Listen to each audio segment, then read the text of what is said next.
Why are idiots boycotting? Why is there drama around Kingdom Come Deliverance 2? A dramaless game with no the special offer they're political providing to the entire affiliations? upper Why? echelon community. Okay, just to make something clear right off the bat, this isn't a review of the game because I'm not done with it yet.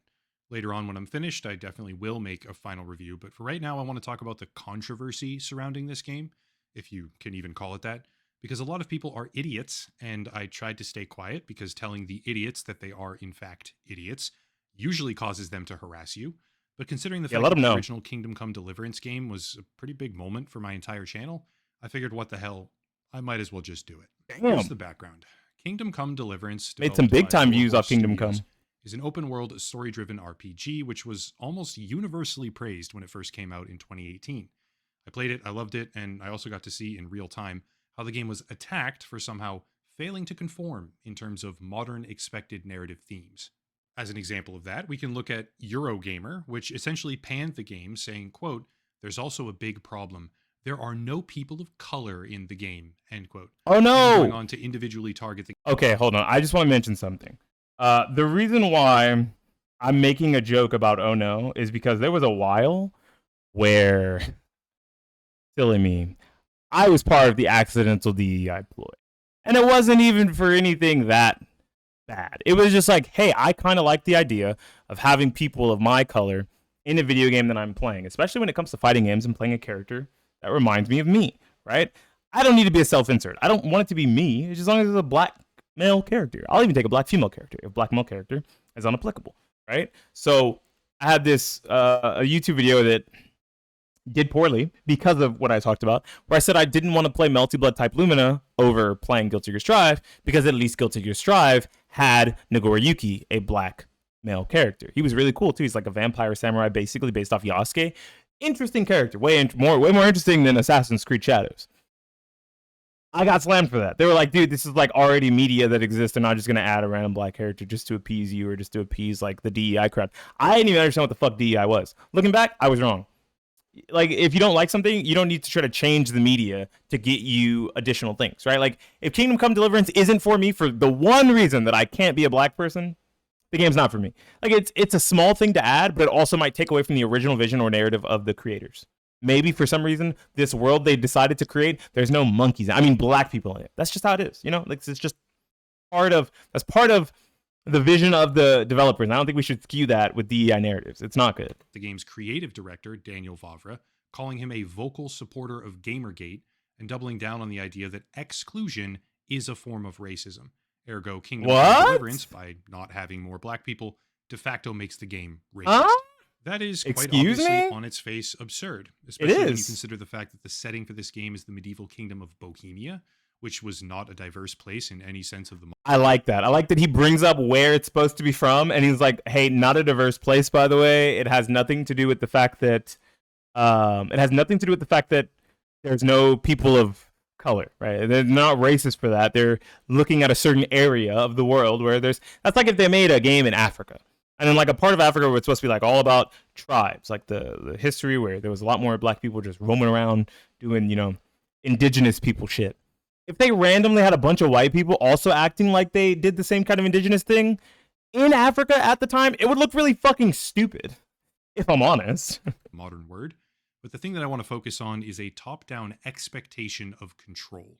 If you want a much more recent example of this phenomenon, look no further than Hogwarts Legacy, which was boycotted because of J.K. Rowling's allegedly transphobic opinions, but that boycott, and there's huge air quotes around that word, ultimately failed to impact the game whatsoever, as it went on to become a massive commercial success because it was a good game.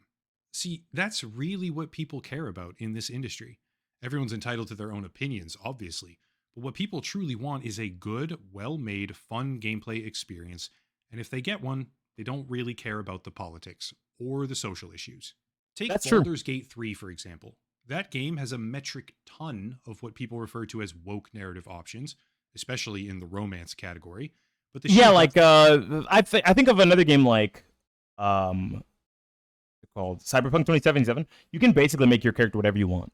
Like, I know that people hate like body type 1, body type 2. They want male, female, or vice versa. Some people hate male, female, want body type 1, body type 2.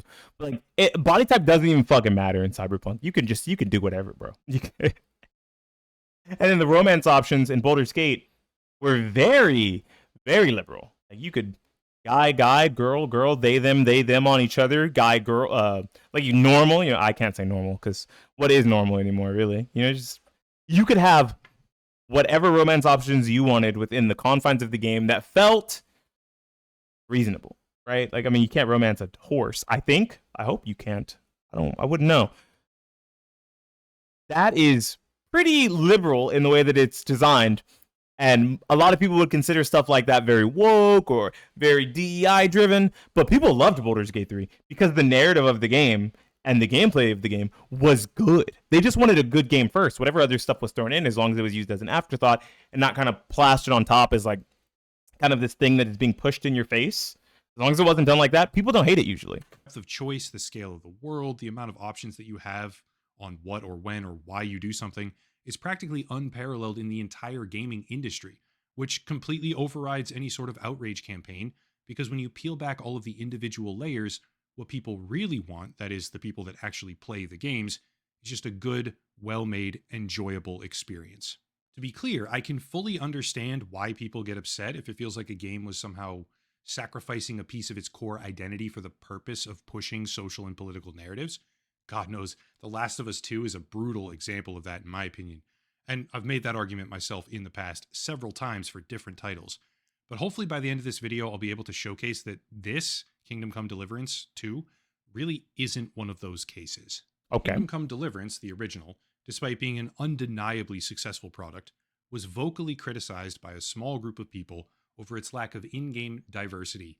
But 7 years later, with the sequel, it's now being criticized by the flip side of that very same coin, a smaller group of extremely vocal people, not for its lack of diversity or inclusion, but rather because of it, primarily its inclusion of certain romance options, which is one of the most painful displays of self-exposing idiocy that I've possibly ever seen in my time on YouTube.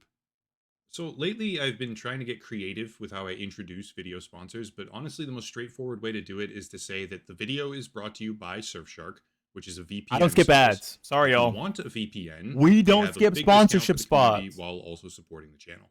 VPNs Support the have channel. a bunch of different uses and functions, though I do think it's important don't use to honey. understand that they're not a unilateral cybersecurity catch-all solution.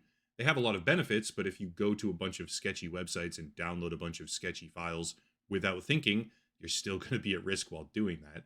But what they can do, though, is help prevent certain types of phishing attacks, DNS tunneling, DDoS attacks in particular.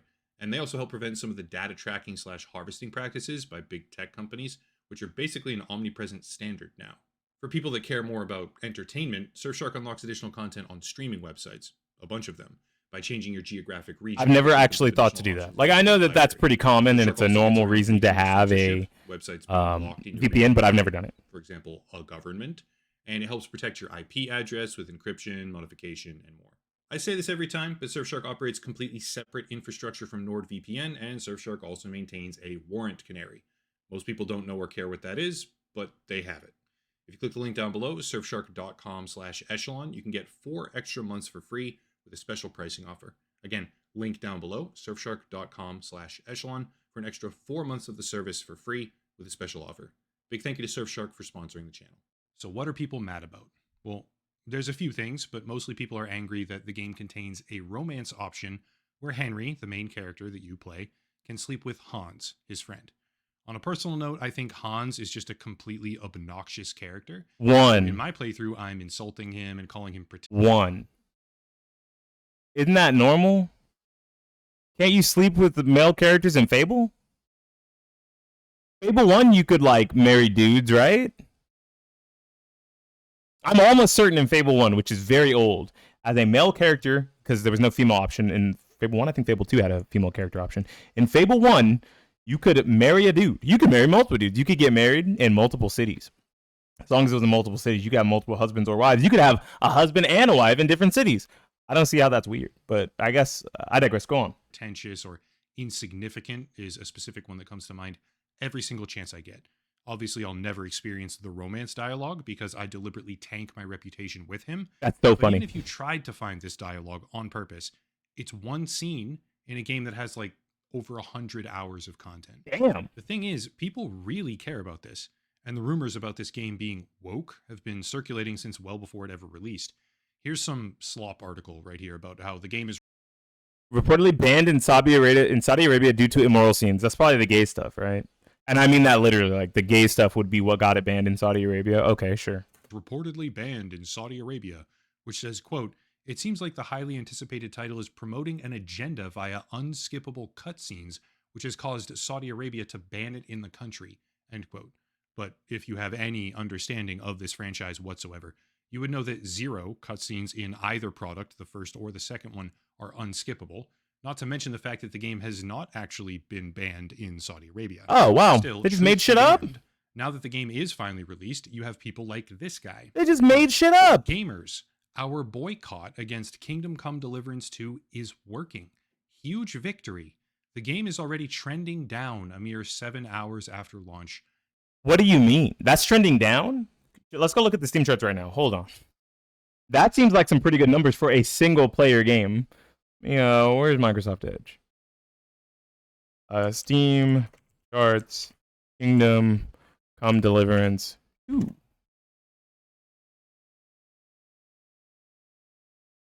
I don't know. That seems pretty fucking good. There's some multiplayer games that wish they had those numbers. I don't know, man. I feel like y'all tripping thinking that that shit is hidden. You're like, yeah, we're really sticking it to the man with this one. No, you're not. Get woke, go broke. Gamers are tired of LGBTQ propaganda in games, end quote. Except, wait a second. It's also not LGBTQ propaganda specifically. Like, I hate the bad actors on both sides, like on the DEI side and the anti DEI side, because the problem is on the other side, the anti DEI side, people just call anything ever that has anything to do with LGBTQ plus like gay propaganda or woke propaganda. It can just be part of a narrative that someone is gay, someone is trans, someone is bi, someone is pan. That can just be part of a character's narrative or a character's personality. Like it can be their sexuality without being the only thing that exists about the character.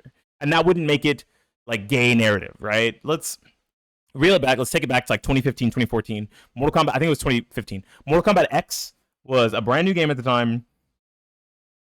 One of the main characters, because they had like 4 main characters, they're supposed to be like the kids or the nieces, the nephews, the kids of the main character, Jackie Briggs, Takeda, what's her name?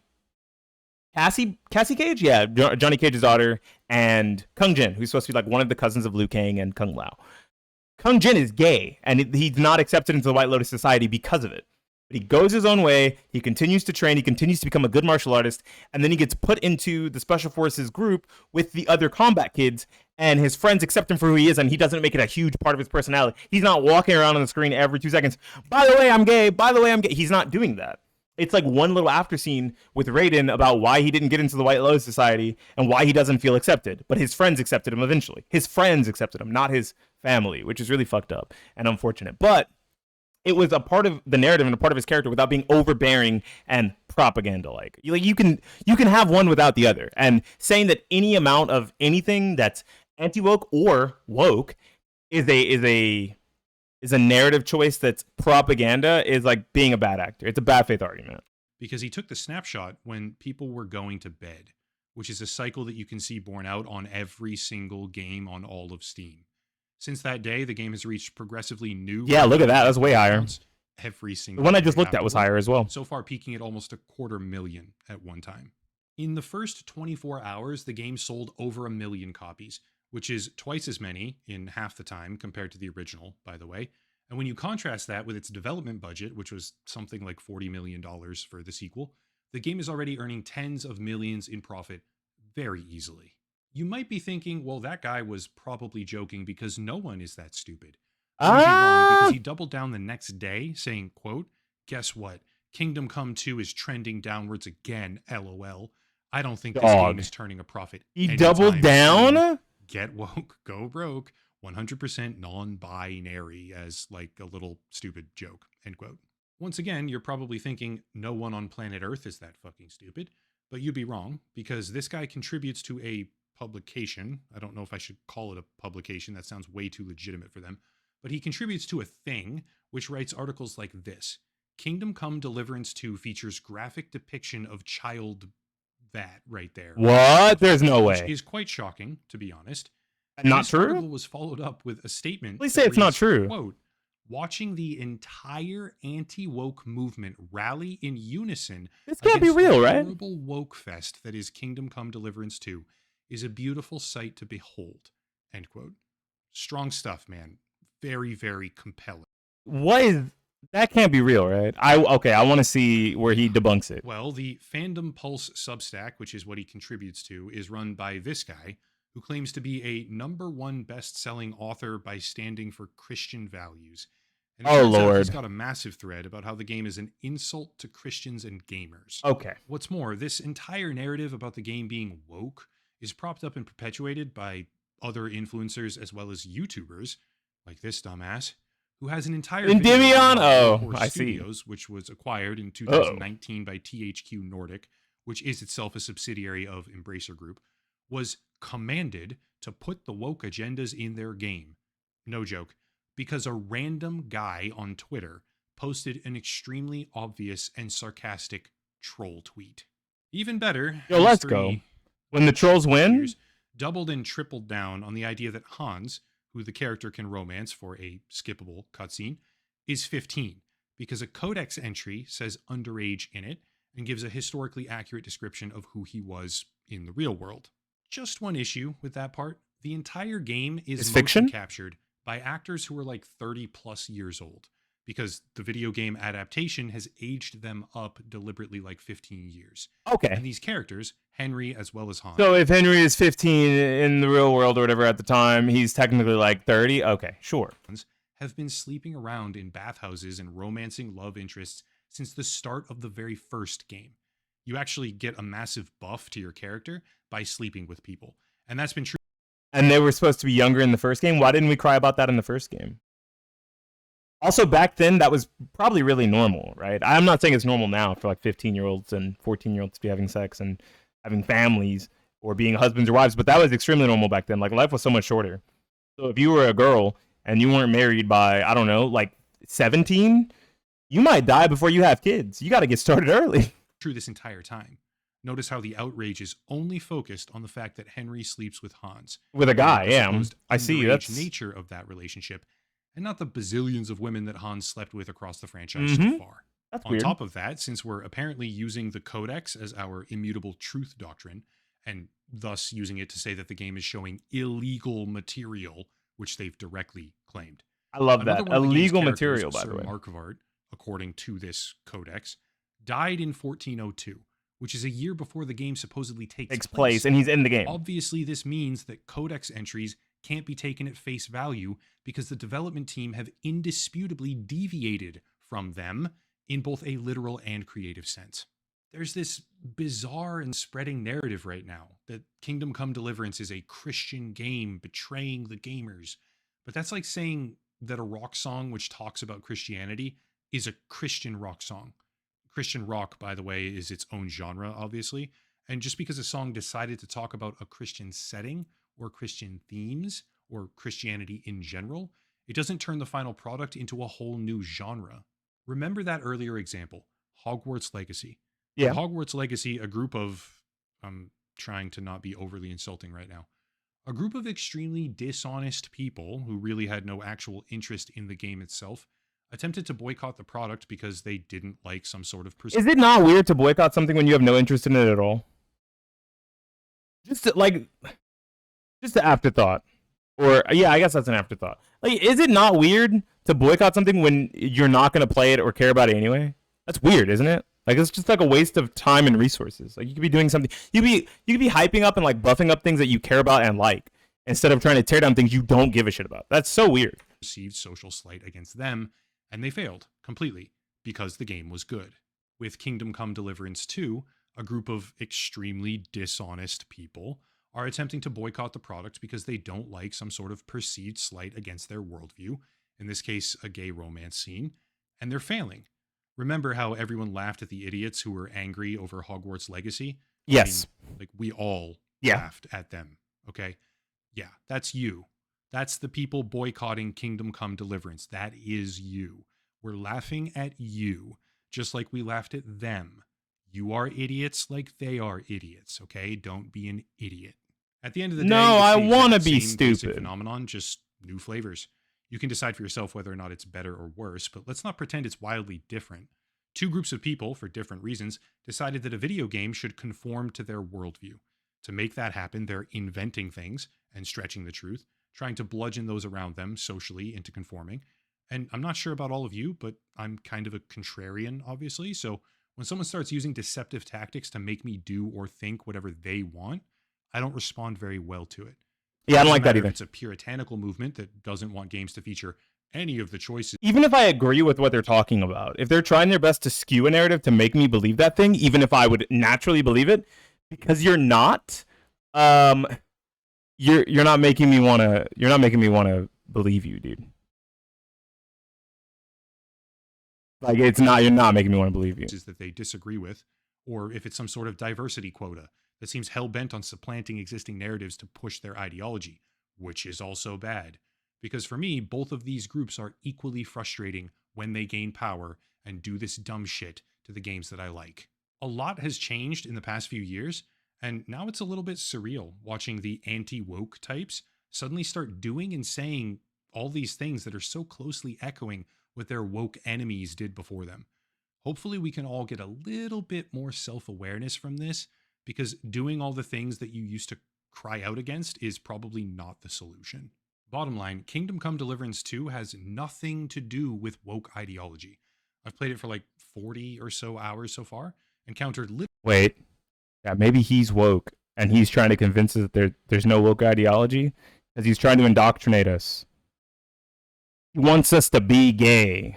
That's what it is. literally none of that stuff. With the I'll weirdest stop. thing being a bandit who said trust but verify, which made me sort of laugh because I think that's a Ronald Reagan quote, maybe. And the people who are outraged over this are a joke. Their logic is non existent. I mean, maybe they're just doing it for profit, which seems more and more likely because, I mean, intellectually, no one can defend the positions that these people are taking to criticize this game. Like, it's indefensible, but whatever.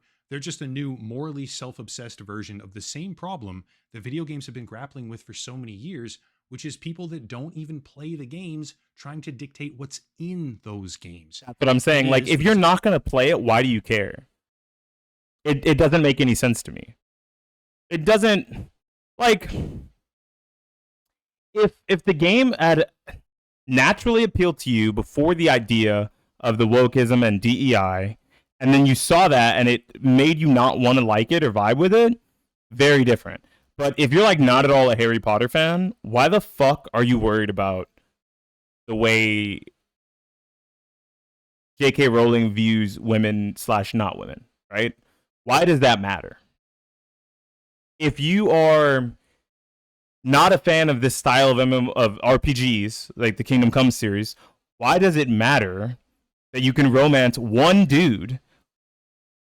Why does that matter? Like, I gotta know. It doesn't. I'm very confused. As much emphasis as I can possibly put on this word, dumb. It is dumb. That's it. If you want to support the channel, check out the links down below. The video sponsor, of course, Locals and Patreon for monthly memberships, merchandise, social media, etc., etc. But I'll cut it there and stop rambling. As always, thank you all for watching. Question everything, and have a nice night.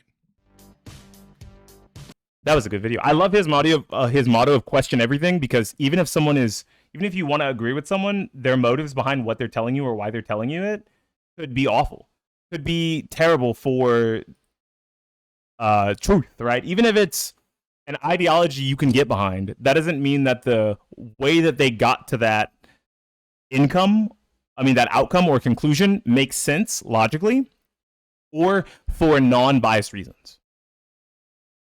Right? I could say that I like the idea of not having any sexuality narratives pushed on me in video games, whether it be straight, gay, lesbian, whatever, any of them. But if I'm only saying it towards certain types of sexualities, then I clearly just lied through my teeth saying I don't want any sexualities in there, that I only want certain kinds. Or you could mask your homophobia or transphobia behind religions, right? Like, you can say, oh, this game is a Christian game. Why is it putting this gay stuff in it? That's anti-Christian. You're using the fact that you're a Christian, I have to put that in air quotes here, to be racist or sexist or to be homophobic, right? That's usually how it works. And it's pretty shitty. It's not good. It's fucked up. I hate it. Pissing me off. Like, bad faith arguments are not doing anyone any favors. They just make everyone less likely to believe you when you say something that is meaningful and actually matters. That's agreeable. Like, yeah, maybe there shouldn't be a gay narrative and a gay choice in the game, but if you're saying it for all the wrong reasons, no one will ever want to believe you ever again. Great video. Bad point from the original guy, from that original Twitter thread. Good video, though. You guys should go like it.